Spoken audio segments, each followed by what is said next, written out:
You so much. Hey, Naledi, how are you?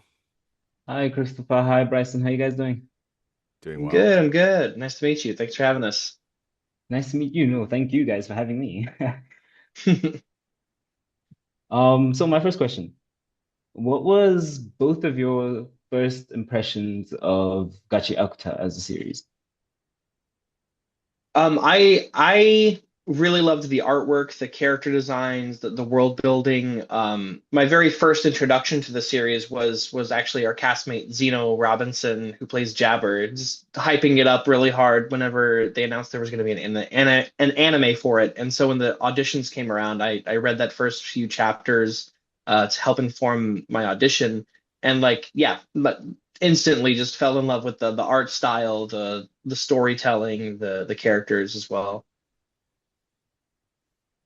Yeah, similar to me. I was introduced to the show through Zeno, and he was just really singing the praises, and so I felt like I had to sort of become aware of it, check it out, and so glad I did.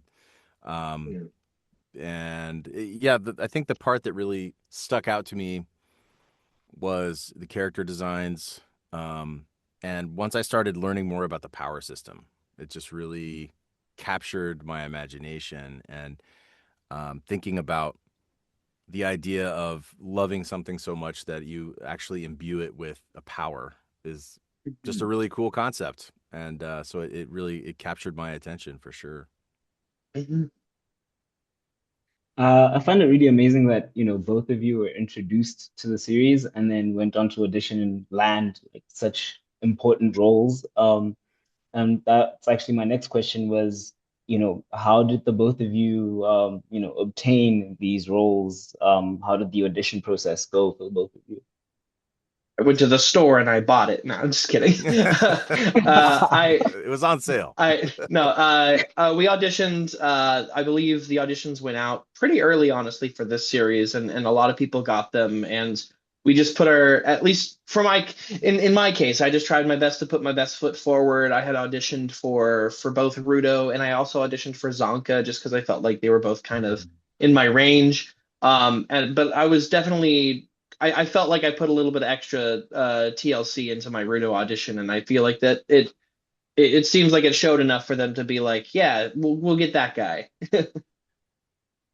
Same story for me. I saw the sides and immediately was drawn to Enjin, both because his character design, he's so cool. He just looks so very cool. And at the same time, reading the lines, that were on the sides, I can't remember exactly what it was, but there were a couple lines that were kind of goofy.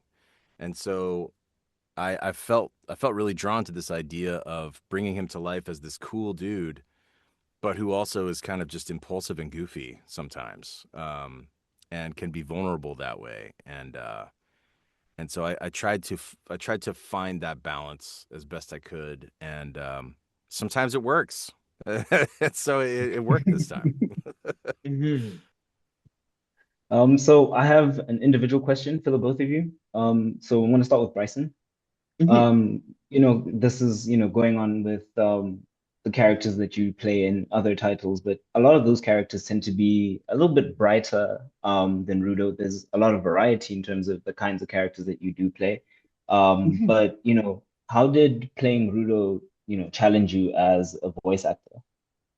Well, like you said, most of the characters I've played in the past tend to have that sort of softness, that brightness, and optimism to them. With Rudo, I was just excited on a technical level to do a character that had a little bit more of a grittiness to him, his raspiness that I haven't really explored much in my vocal range for a while. So I was excited to be able to do that, just from the exercise part of it. Just as an actor, I like to show off different parts of my range whenever I get the chance to. And from his attitude, I again just like exploring the emotional side of characters that I'm not typically tasked with doing. I feel like a lot of actors, after a long enough time doing this kind of stuff, you tend to get pigeonholed into certain typecasts and stuff. And I feel like this was a good opportunity to show, like, hey, I know I'm known for doing this like type of character, but I would love to show the world and like different directors and stuff that like, hey, I can do this as well. It's just very fulfilling to be able to pull off so many different types of characters like that. Yeah, yeah. Well, it really does show. I really enjoy, especially the emo-ness of Rudo. You really like you nailed that. Absolutely brilliant. Thank you, So thank you. for Christopher, you play a lot of what the internet would call unks. So, older male characters and some senseis here and there. How does playing Enjin, differ from the other roles that you played? Yeah, I love that. I want to be the king of the unks. I want to I want them all. I want to voice them all. Um, yeah, no, I think the big defining difference with Engine and some of the other roles I've played is kind of he's the fun dad. You know, he's like the party dad. He's the let's stay up till 2 a.m. and just eat ice cream on the couch kind of dad. And so he has that sort of that playfulness, that impulsiveness, that goofiness.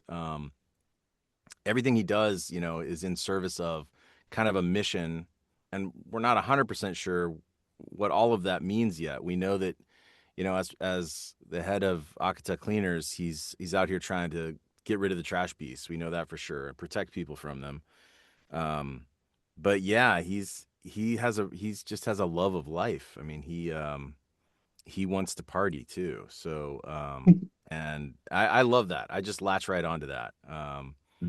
And Would you say he's the funk, the fun unk? yes, he's the funk. He brings the funk. Yeah. Nice, Yeah, I nice. love that.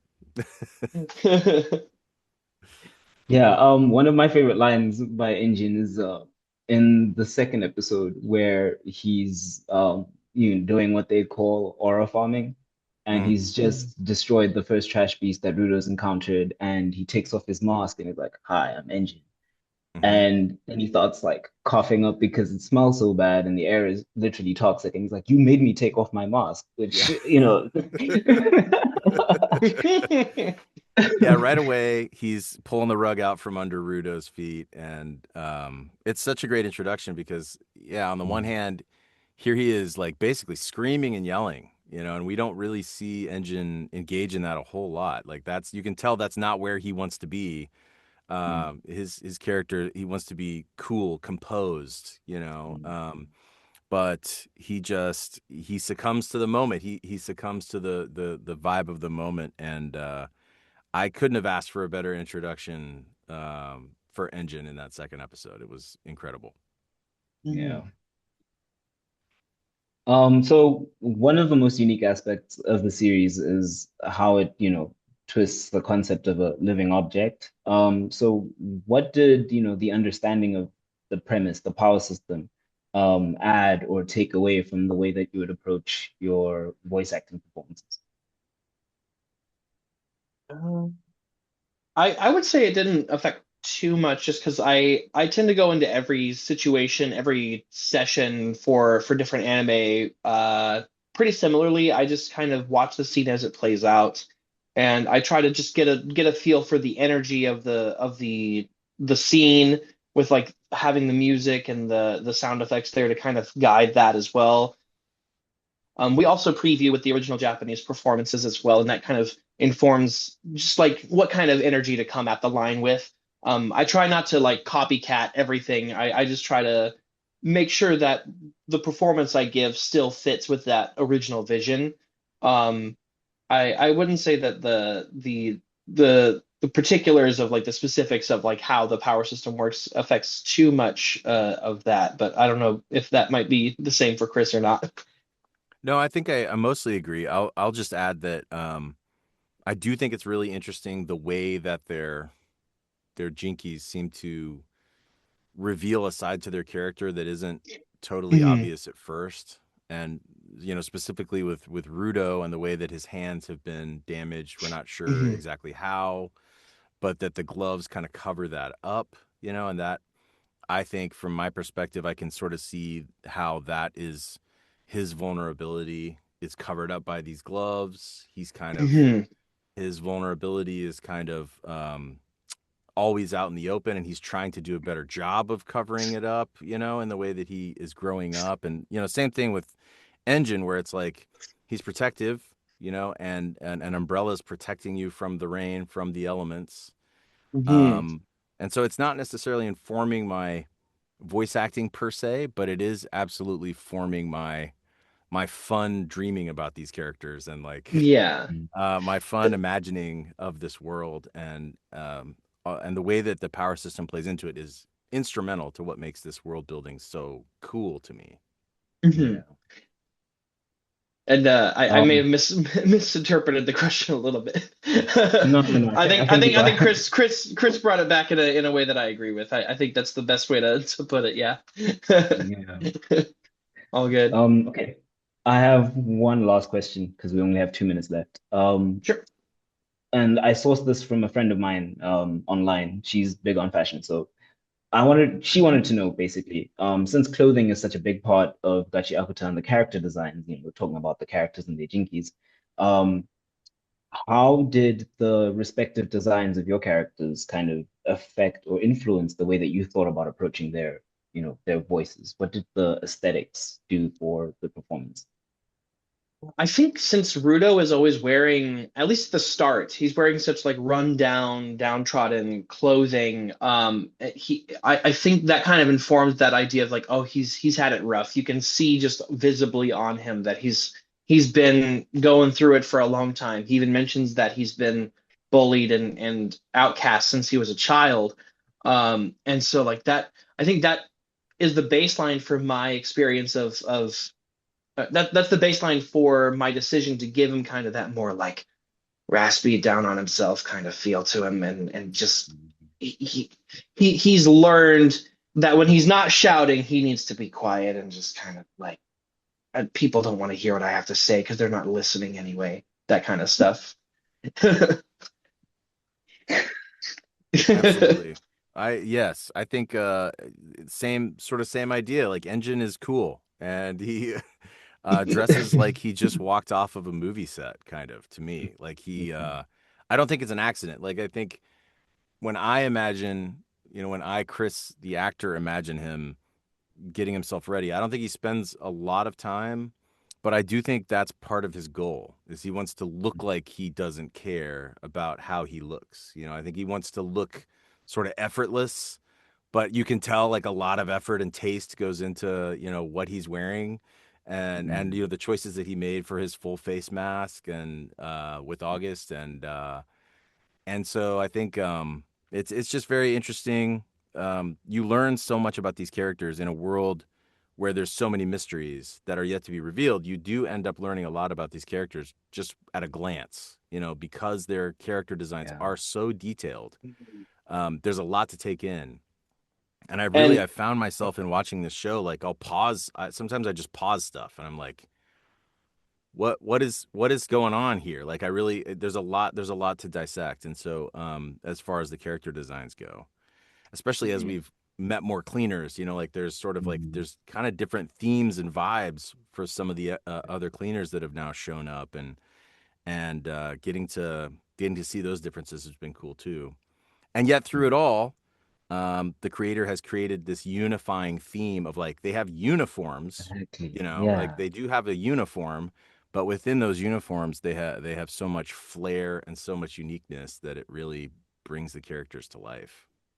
and and I know we're short on time. I just wanted to get in that one of the things I love about the manga and now with the anime is that it seems to have a very heavy respect for all different forms of artwork. They like to highlight the graffiti. They love to highlight like the character designs, the fashion of the characters, and now with the anime, they've showcased so many different styles and types of music. And like Mhm. I feel like this show is just like the show and the source material as well. They just both feel like celebrations of art and what art means and what it can do, and what it can convey. And I just wanted to say that. Totally agree. That's Yeah, Yeah. that's that so nails cool. it. Yeah. Yeah. Hmm. Guys, I wish we had more time, but thank you so much for sitting down with me. I really enjoyed this conversation, and I do look forward to getting the opportunity to interview you guys again for something else or for this. Thank you so much for your time. Thank Yeah. you.